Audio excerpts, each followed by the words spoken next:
Assalamualaikum warahmatullahi wabarakatuh. Saya di sini akan mewakili rekan-rekan presentasi saya untuk memperkenalkan diri. Saya Brilian Yogi Ramadan dengan NIM 21103060015 dan rekan saya Mbak Salsabila Afifah Gunawan dengan NIM 21103060006 dan Mbak Afifah Zahra Zain dengan NIM 21103060007. Materi yang pertama ialah pengertian demokrasi. Pengertian demokrasi. Menurut Joseph A. Schumpeter, demokrasi merupakan suatu perencanaan institusional untuk mencapai keputusan politik di mana individu-individu memperoleh kekuasaan untuk memutuskan dengan cara perjuangan kompetitif atas suara rakyat. Sedangkan menurut Sidney Hook mendefinisikan demokrasi sebagai bentuk pemerintahan di mana keputusan-keputusan pemerintah yang penting atau arah kebijakan di balik keputusan ini secara langsung maupun tidak langsung yang didasarkan pada kesepakatan mayoritas yang diberikan secara bebas dari rakyat dewasa. Sementara menurut Philip G.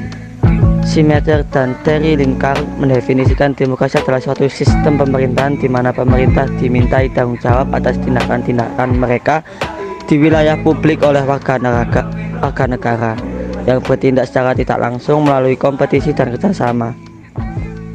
Dari uraian tersebut yang saya sebutkan dapat ditarik benang merah bahwa demokrasi merupakan suatu bentuk pemerintahan di mana kekuasaan tertinggi berada di tangan rakyat, dilaksanakan secara langsung oleh rakyat atau oleh wakil rakyat yang terpilih dalam sistem pemilu yang bebas.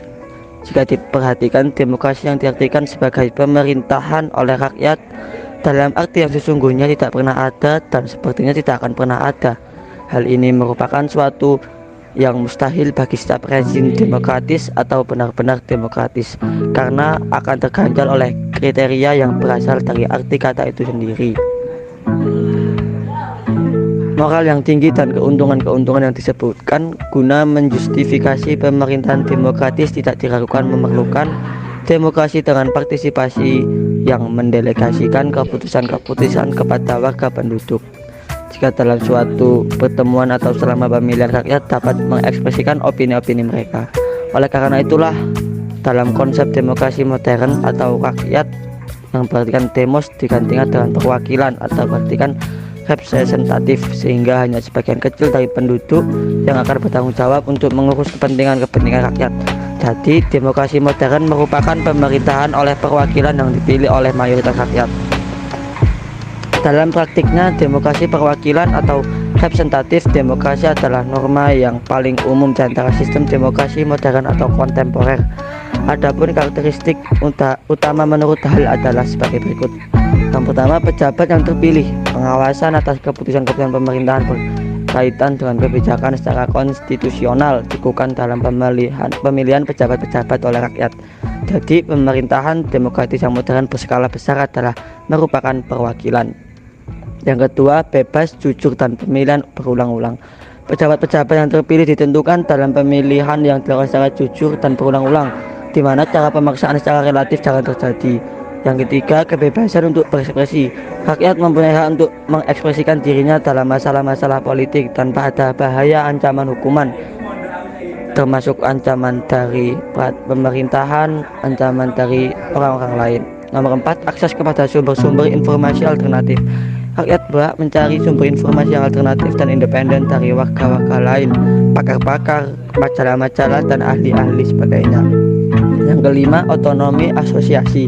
Rakyat berhak untuk membentuk asosiasi-asosiasi atau organisasi yang relatif independen, termasuk partai-partai politik independen dan kelompok-kelompok kepentingan untuk mencapai hak-hak mereka yang beragam. Yang terakhir, nomor 6 adalah kewarganegaraan yang inklusif. Tidak ada seorang dewasa pun yang tinggal permanen di negeri yang tunduk pada hukum negara tersebut dapat dicekal hak-haknya dalam kaitannya dengan kelima institusi-institusi politik tersebut di atas. Selanjutnya adalah demokrasi dalam pandangan Islam yang dibawakan oleh Mbak Salsabila Afifah Gunawan. Di dalam pandangan Islam, dalam konteks negara-negara Muslim, demokrasi menjadi salah satu yang sering didiskusikan.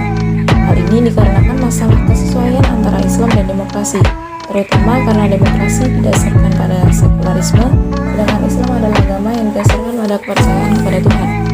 Menurut John L. Esposito yang dikutip Masyukuri, bahwa baik prinsip demokrasi dan proses demokratisasi merupakan pokok perdebatan yang hangat di kalangan umat Islam.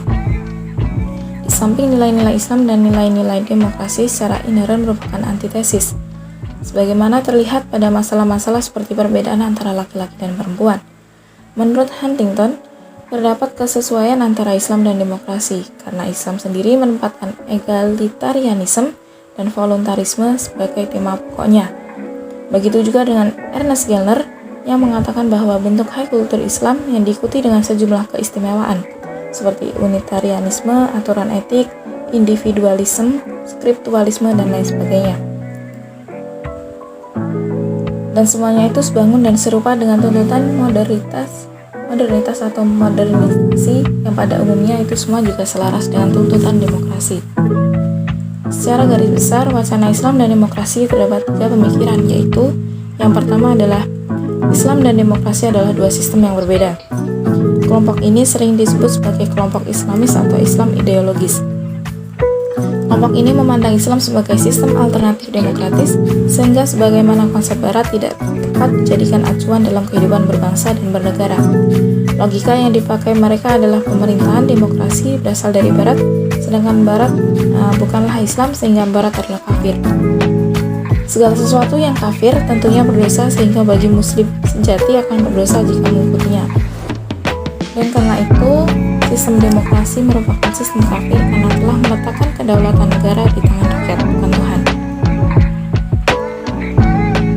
Kelompok ini juga sangat menentang ide-ide demokrasi dan berpendapat bahwa sebagian besar dari aktivitas demokrasi tertolak secara syar'i. Mereka memandang bahwa prinsip pemilu secara nyata melanggar asas wakalah, yaitu menurut pandangan Hizbut Tahrir dianggap batil. Yang kedua adalah Islam berbeda dengan demokrasi.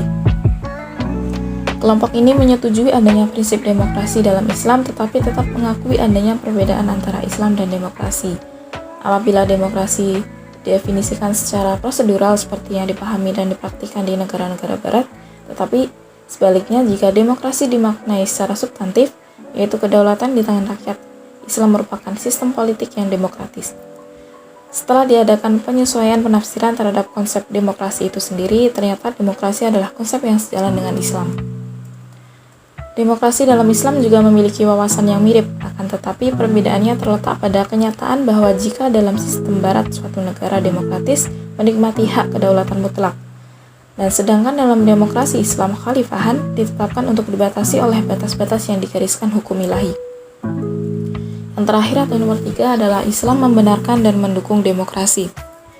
Kelompok ini sering disebut sebagai kelompok moderat atau liberal. Menurut kelompok ini, Islam merupakan sistem nilai yang membenarkan demokrasi seperti yang sekarang dipraktikkan di negara-negara maju. Penerimaan ini disebabkan apa yang dianggap prinsip-prinsip demokrasi sesungguhnya juga terkandung dalam ajaran Islam, seperti keadilan, persamaan, musyawarah, dan lain sebagainya. Materi yang terakhir adalah kompatibilitas Islam dengan demokrasi yang dibawakan oleh Mbak Afifah Tuzzahrozain. Kompatibilitas Islam dengan demokrasi ini berkaitan dengan sejumlah prinsip yang sering dikemukakan oleh beberapa kalangan ilmuwan Islam. Salah satu di antara ilmuwan Muslim yang menyatakan bahwasanya Islam kompatibel dengan demokrasi ini adalah ada Abdul Karim Soros, dan yang kedua ada Rahid Al-Ghanouchi. Soros ini merupakan seorang pemikir beraliran Syiah. Ia termasuk pendukung revolusi Iran tahun 1979 dan mengambil peran aktif dalam perbaikan kurikulum universitas pada masa awal revolusi. Tetapi belakangan ia tidak sepaham dengan model pemerintah para mullah itu. Sedangkan Ghanouchi ini merupakan pemikir Islam yang lahir dari situasi yang berkembang di Tunisia, berbeda dengan Soros yang berlatar belakang Syiah. Ghanouchi memiliki latar belakang Sunni. Dalam dalam kaitannya dengan demokrasi, ia menganjurkan suatu sistem Islami yang karakteristiknya adalah pemerintah mayoritas, pemilihan yang bebas, kebebasan pers, perlindungan kepada mayoritas, adanya perlakuan yang sama terhadap semua partai atau sekuler dan keagamaan, dan pemenuhan hak-hak kepada kaum wanita. Di sini Soros menyatakan bahwa demokrasi bagi dunia Islam didasarkan pada dua pilar. Yang pertama ialah untuk menjadi orang yang benar-benar beriman, seseorang harus bebas. Maksudnya di sini ialah keimanan atau keyakinan yang berada di bawah ancaman atau paksaan adalah bukan keimanan yang benar. Dan apabila seorang yang beriman secara bebas, tunduk, dan patuh, bukan berarti bahwa ia mengorbankan kebebasan. Ia juga tetap memiliki kebebasan untuk meninggalkan keyakinannya. Sangat kontradiksi apabila pada mulanya ada kebebasan untuk beriman, tetapi kemudian menghilangkan kebebasan itu. Nah, kebebasan di sini merupakan pilar atau basis dari demokrasi tersebut.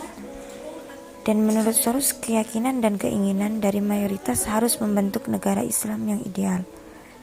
Demokrasi Islam bukan disuntikan dari atas, ia adalah sah apabila dirubah oleh mayoritas, termasuk orang-orang yang tidak beriman.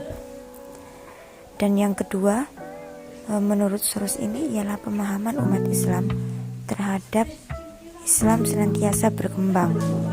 Maksudnya di sini ialah teks kitab suci tidak berubah dan tidak akan berubah, tetapi penafsiran umat Islam terhadap teks suci itu senantiasa berkembang karena pemahaman itu dipengaruhi oleh masa dan keadaan. Selanjutnya ialah menurut Kanouji. Yang pertama ialah demokrasi Islam menurutnya pertama-tama sebagai hasil penafsiran terhadap kitab suci. Islam menurutnya tidak datang dengan suatu program khusus berkenaan dengan kehidupan manusia.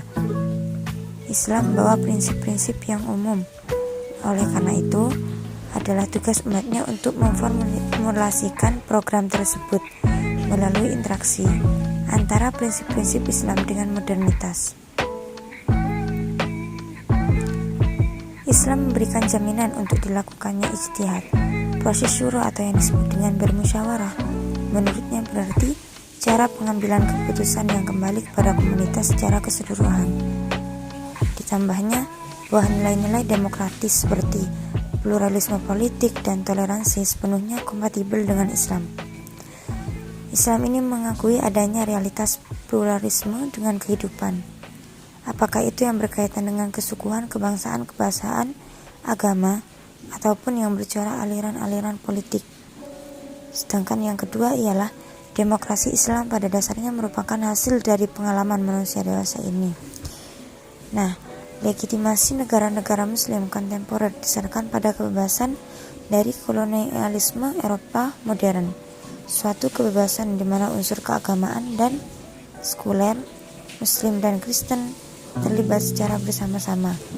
Nah, oleh karena itu, tidak ada ruang untuk membuat perbedaan di antara warga negara, dan persamaan yang sepenuhnya ini merupakan dasar bagi setiap masyarakat Muslim.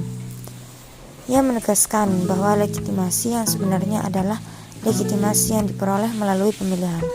Menurutnya, Islam mengutuk pemakaian agama untuk tujuan yang bersifat material atau hegemonik, yang sudah dikutip dalam Al-Quran Surah Al-Hujurat ayat 49. Sesi selanjutnya ialah sesi tanya jawab. Setelah kami jelaskan, pasti muncul beberapa pertanyaan mengenai Islam dan demokrasi.